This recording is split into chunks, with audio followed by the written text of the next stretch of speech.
महापालिका पुरते नाही आहे. नांदेडचा समग्र विकास करायचा, जर सर्वांनी विकास करायचा असेल, लोकल बॉडी, राज्य सरकार, केंद्र सरकार, बऱ्याचशा नागरी सुविधा सुद्धा निर्माण करण्याकरता केंद्र राज्य सरकार पैसा त्याच्यामध्ये येतो ना. हा काय फक्त महापालिकेचा पैसा नाही, government of Maharashtra, government of India, त्या सगळ्यांच्या मदतीनेच नांदेड शहर झाले. आता नांदेडच्या शहराच्या त्या विकासाच्या होत्या पण ते अंतर्भूत आहेत. पण शहराचा विकास करताना लोकांना मुख्य रस्त्याची ट्रॅफिकची समस्या आहे, पार्किंगची समस्या आहे, त्याच्यामध्ये केवळ एकेका ओळीचा उल्लेख आहे. अजून काय केलं पाहिजे? ट्रॅफिक आहे म्हणजे आहे, करायचं आपण. ज्यावेळेस विकास होतो त्यावेळेस ट्रॅफिक वाढते, त्याच्यामध्ये एम्प्लॉयमेंट निर्माण होते, गाड्या वाढतात, टू व्हीलर वाढतात, त्याच्यामुळे ट्रॅफिक पहिल्यापेक्षा यासाठी वाढले का गुंतवणूक आली, मॉल्स आले, दुकानं वाढली, इमारती वाढल्या, त्याच्यामुळे गाड्या वाहनं अधिक वाढली, त्यामुळे ट्रॅफिक वाढली. सर, आपण इंदोर पॅटर्नची गोष्ट केली, इंदोरचे महापौर आले नाही. इंदोरमध्ये काही घटना घडली, काही लोक त्याच्यामध्ये दूषित पाण्यामध्ये प्रॉब्लेम झाल्यामुळे आले नाहीये, हे माहिती आहे. त्यामुळे ते येणार होते, पण त्यांना घेऊ केव्हा ते 10 दिवसामध्ये बोलून घेतो. नांदेड शहरामध्ये सीसीटीव्हीचा गेल्या अनेक वर्षाचा प्रश्न आहे आणि त्याच्यामुळे गुन्हेगारीवर सुद्धा नियंत्रण येऊ शकते. हा प्रलंबित आहे. नांदेडमध्ये मी सुरुवातीला नांदेडमध्ये काही प्रमाणामध्ये आणले, ते कार्यरत होते. मधल्या काळामध्ये बाकीचे क्षेत्र राहून गेलेलं आहे, पैशाची कमी पडली म्हणून ते राहून गेलेलं आहे.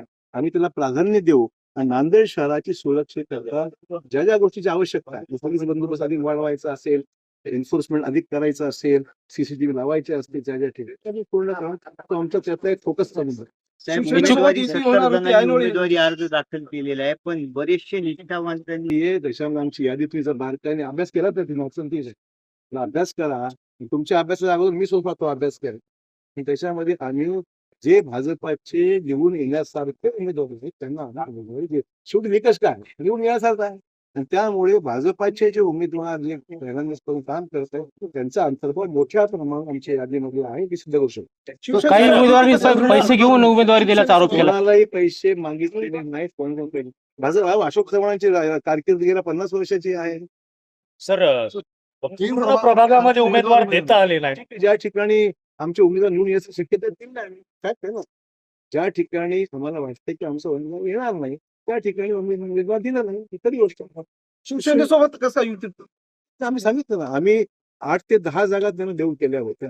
त्यांची जागा 25-30 जागा शक्य नव्हता. आम्ही त्या 25-30 जागा दिल्या असत्या. भाजपच्या कार्यकर्त्यांना कुठे हा प्रश्न होता. सुद्धा पाहायला मिळत आहे. असं ना, त्यांना तिकडे जागा मिळाल्या, देगलूरमध्ये त्यांना मिळाली, धर्माबादला त्यांना मिळालं, त्याच्यामुळे त्यांच्या अपेक्षा वाढलेल्या आहेत. सर, आगामी काळात कोणाकोणाच्या सभा भाजपसाठी इथे होणार आहे? तर मुख्यमंत्र्यांची सभा 5 तारखेला नांदेडला नियोजित आहे. कन्फर्मेशन यायचं पण जवळपास निश्चित आहे 5 तारखेला. पण आता आजच ठरलं, आता गडवाल संपलं खूप मेहनत करावी लागते, करावं लागेल. काही त्याच्यानंतर आमचे सहकारी आहेत त्यांना विनंती करणं, समजून सांगणं प्रयत्न. आपण भाषणात उल्लेख केला की मला फक्त 81 तिकीट द्यायची होती. या लोकांची मूठ कशी बांधणार आहात जे आता पक्षाला तिकीट त्यांना देऊ शकले नाही असं लोकांना? हे प्रत्येक निवडणुकीला काही ना काही प्रमाणात होत असतं प्रत्येक पक्षात. ज्यांच्याकडे उमेदवार नाही त्यांना प्रश्न नव्हता, त्यांना आमचीच माणसं घ्यायची होती. त्यामुळे ज्या पक्षामध्ये खूप मागणी आहे त्या अर्थच असा आहे की राज्यामध्ये नगरपालिकेच्या निवडणुकीचे निकाल जे लागलेले आहेत ते भाजपला अनुकूल आहेत. देशामध्ये ज्या विविध राज्याचे निकाल लागले ते भाजपला अनुकूल आहेत.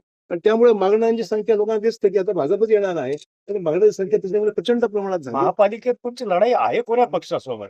आमची लढाई जे आमच्या विरोधात ते सगळी लढाई आहे. तरी म्हणजे जे आमच्या विरोधात आहे त्याची लढाई. राष्ट्रवादीचा आपल्याला हा बोला. शिवसेनेचे असं बोललं काय म्हणायचं त्यांना म्हणू द्या. मतदानानंतर स्पष्ट होईल की भाजपच नंबर 1चा पक्ष राहतो.